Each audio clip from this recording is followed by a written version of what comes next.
the buy local concept, right? You're saying people are really getting it and whatnot, but did they, I guess, not get it enough, like to get to the grocery store and what happened there? Like, well, there were many factors. The store in Wolfville was a dream to open the store here. The way it evolved and developed, I identified what I felt was a great location. That old building was run down, but underneath it, there was a little gem, as you know, the old apple packing warehouse. Yeah. A beautiful historic building. Once we revealed what was inside, the rafters, the beams, the big knee braces on the wall cut out of natural sort of L's of the trees.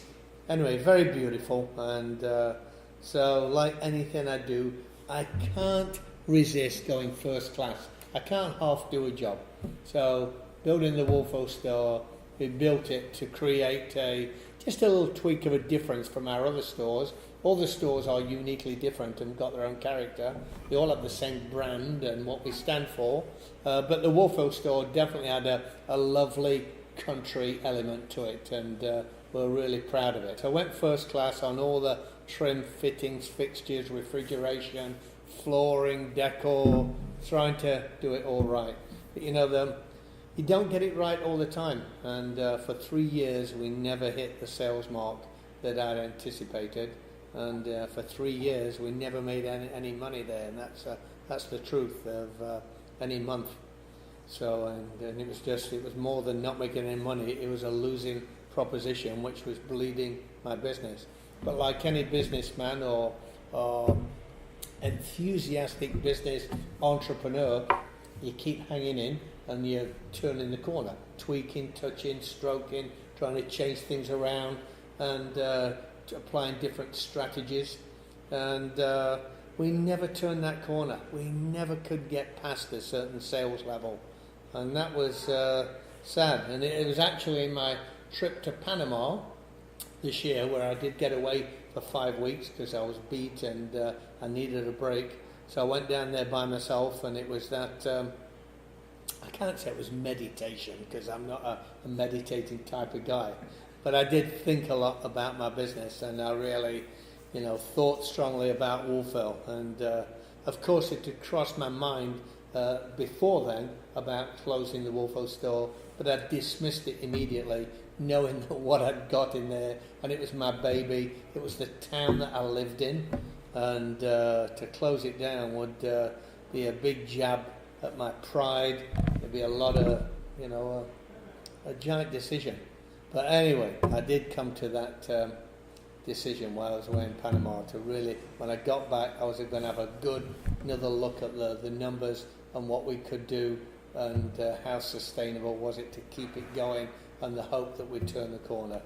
But after analysing the numbers and really looking at it objectively, removing my emotion of the ownership and the love of that store, that's the thing, removing emotion, that's a big deal. And looked at it and we've got to close it.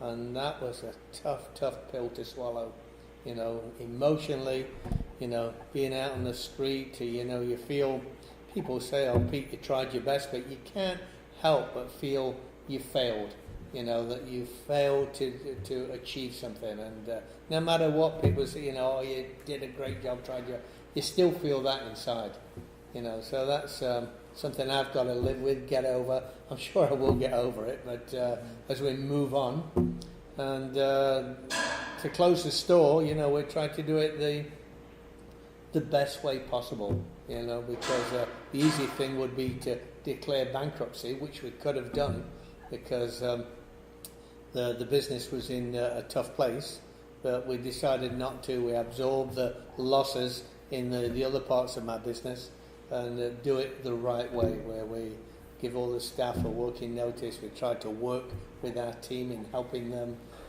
during their 8-week notice. Some, transition to Halifax. Yeah, some's gone to Halifax. A couple of them are coming up to the winery here. Okay. So just trying to help them. So I've already heard that a lot of the staff have got jobs, so that's great news. So that's a tough thing, telling all the staff. I mean, all our team it was their store. You know, they really took pride. I heard constantly, Pete, where do you get your people from? They're so fabulous. The customer service in your store is great. You know, I hear that all the time. Anyway, despite hearing all that, we still were never able to achieve the sales level. So it was a tough day. So we had to look after all my suppliers.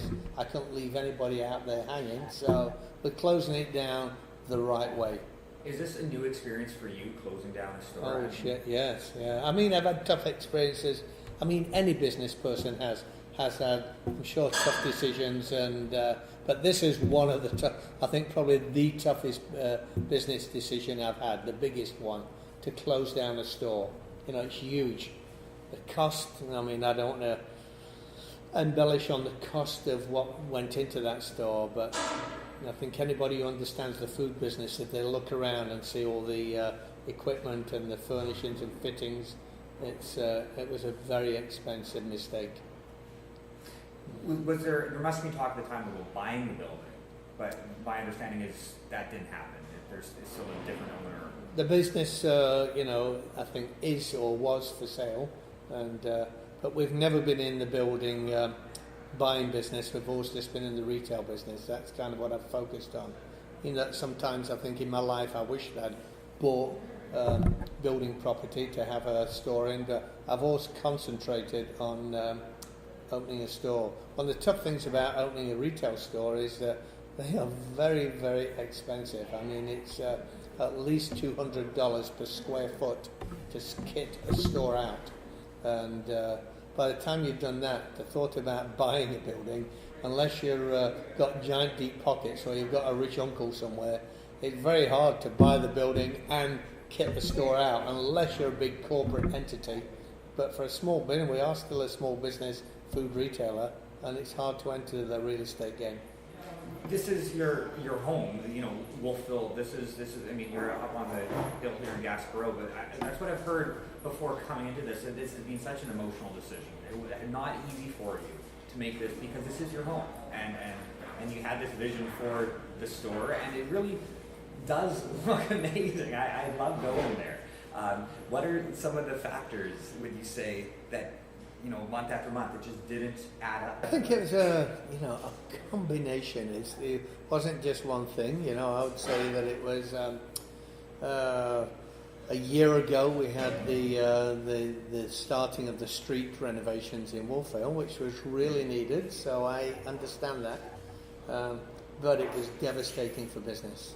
So that really, as the business we're trying to tweak it that a year ago and still not working, and that really put a nail in the coffin for us. But I understand it had to be done, but it was very, very tough on business. We took a big hit. Then we've just had the winter, last winter, the worst one I can ever remember in my life. So we had many days closed because of snowstorms, and we had many days with, even though we're open, we had very little business because people were just not getting out of the house. So that was a factor right there. The general parking, even though I knew going into the business what the parking parameters were, I still felt that people would, if they couldn't get in the parking lot, which is relatively small, that they would find a spot on the street and walk to Pete's. I thought I could be strong enough as a destination, as a retailer, to attract people to do that. But I also know, now I look at it now, that people's shopping habits, people love to park outside of a store and walk in. And the thought of, even though if they park in Walmart and they're 200 meters away from the building, they still see the building, and the perception is they're still parking outside the door. But if they park 200 meters away from Pete's store, they're down the street, and then it appears, it's just perception, that then it's a trek to the store, but it's no further than other big parking lots. But that is human nature. I thought I could overcome that, and I knew that going in. I thought I could overcome it, but I don't think we ever did. That people felt that it was still a difficult place to get to, and so that certainly was an issue. Right. What's next then? Have you thought about what's next? Well, no. I'm sure there will be something next, because I'm my own worst enemy you'll trust me. You ask my wife, and she'll roll her eyeballs and say, "Yeah, he can't stop himself." I have this inner thing that I just love challenges and taking on new projects, and that's the way I am. I just that's who Pete Luckett is. I got that in my genes, and can't shake that loose. So right now, there will be something next. I don't know what it is, because right now I'm just recouping from closing the store down, which will take a little while to get back sorted out again, and get ready for another onslaught season at the winery, which is really fantastic. And no, it's just what's next is just stabilizing after that store. One of the comments I heard is, it was tough hearing the news. No one wanted to hear the news of the closure, right? And so it's, different reasons were coming up. Parking came up more than anything else. Parking came up. One of them said, Pete was around the store maybe the first 3 months or whatever, but then you didn't really see him around so much. If your presence was there more often, managing this, or you got to put a lot of trust in the team that you hired. Yeah, I mean, I do have a great team, and I am only one man. Every one of my stores says the same thing. Pete, we need you around more. We need you on the floor more because you have such a presence. But the winery, which is my new baby, also needs me. This is building another business, but this one is right from ground up. There's no formula like the Fruitique. Had some sort of culture behind it and strategy as how we lay out the store, what we do, daily operations. And I built the winery. This is brand new for me, learning a business right from the bottom up. And that required, as I found out, after a giant investment into the winery, required a giant bunch of being here, building it, working it, seeing what works, what doesn't work. And you just can't be everywhere. As much as I'd love to be everywhere, I can't be. And that's the pure reality of it. People it's because I built this brand, for better or worse, a lot of it is built around Pete Luckett. Now, I've tried to move away from that over the years. For example, the Bedford store was very much built around Pete Luckett. When we opened the downtown store, it was less Pete Luckett there, and the expectations of having Pete there were not as great as they were in Bedford, because I had been in Bedford right from the grassroots. It's like if I stepped away from the winery now and immersed myself in a store for a couple of years, people would say, Pete's never around the winery anymore. It's hard. I try and build the team, the magic, and we have fantastic people, but that's what I've got. I built this business around a lot of it around my character. The more it grows, certainly the winery with Gina and Sophia here, they've been able to take a lot of that magic, that circus that I built, and run with it and really keep the customers satisfied and maintained. But can I be everywhere? I just can't be. It's not physically not possible. Behind the scenes, if they say, Pete, he wasn't there, but trust me, if anybody knows what it takes to run a business, it's 100 hours a week, whether you're there or not there. So the effort, out of that 100 hours, there must have been at least 15 to 20 of them hours a week went into running Wolfville behind the scenes, if not physically being there. The decision to make the store in the first place, right there, would have been some demographics and some numbers. You would have, it would have made sense to the point where you said, yeah, this is going to work here. But is there simply just not enough people in? Is there just not enough of your customers here? I think that's the bottom line. I knew competition in this area was tough. I knew it was country. There are many, great roadside fruit market and farm stands that are successful. So I knew all that, but I still felt that the core of Wolfville had enough of a population of that, along with the university, the cachet, the sophistication of Wolfville, I felt was my clientele, and I really felt that was enough that would warrant this store.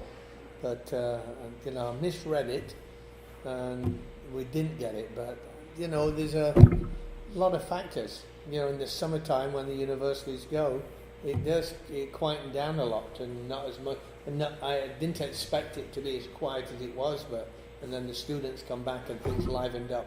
Real fast, how many employees basically was there? 50? I think there's 50, 25 part-time, 25 full-time. Okay, and then what about the idea of taking what works in the store? You know which areas that sold well, and the deli and the salads and the smoothies, and cutting it down and still having that presence in that building, doing a pizza to go or whatever, just something small and like half the size, or is that a consideration? Many people have asked that question, and we've looked at it because that was definitely a successful component of the store.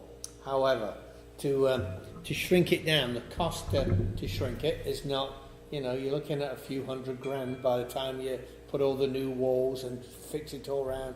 It's not, and change it to become just a pizza to go is not a cheap proposition, but doable. But at the end of the day, we looked at what numbers we generate in our other pizza to go-go's in Halifax and Dalhousie, and we looked at some numbers, what we think we could generate for sales.